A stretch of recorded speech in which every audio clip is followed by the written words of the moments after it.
In the year 632 CE, in the peaceful city of Medina, the final chapter of one of the greatest lives in human history was approaching. The messenger of Allah, Prophet Muhammad, peace and blessings be upon him, had spent more than 20 years spreading the message of Islam. He had guided people from darkness into light. But now, in the 11th year after the migration to Medina, something began to change. About a week before his passing, the Prophet began to feel the signs of illness. A fever slowly overcame him, and his body became weak. Despite his pain, his concern was never for himself. His heart was always focused on his community. The companions noticed the illness of the Prophet and became deeply worried. The streets of Medina grew quiet. A sense of sadness slowly spread among the believers. Even during his illness, the Prophet continued to give guidance. One of his most repeated reminders was about prayer.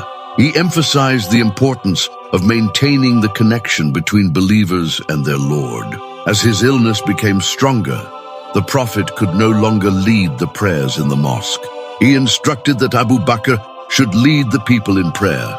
This moment would later become deeply significant in Islamic history. The companions followed this instruction with respect and obedience. Meanwhile, the Prophet spent his final days in the home of his beloved wife, Aisha. The room was simple and humble, reflecting the life of the messenger of Allah.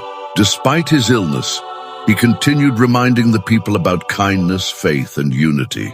He warned the believers not to divide among themselves. He reminded them to hold firmly to the message of Islam. Days passed, and the illness grew more severe. The companions waited anxiously for news. Every small update about the Prophet's condition brought hope or concern.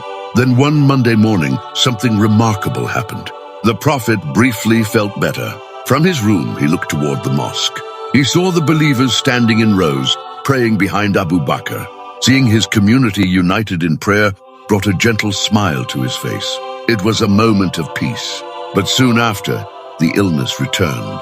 Later that same day, the final moments arrived. The Prophet rested in the home of Aisha. His final words reflected his longing to meet the highest companions in paradise. And then, at the age of 63, the messenger of Allah returned to his Lord. News of his passing spread through Medina. The companions were overwhelmed with grief. Some could not believe what had happened. But Abu Bakr stood before the people and reminded them of an important truth. Whoever worships Muhammad, Muhammad has passed,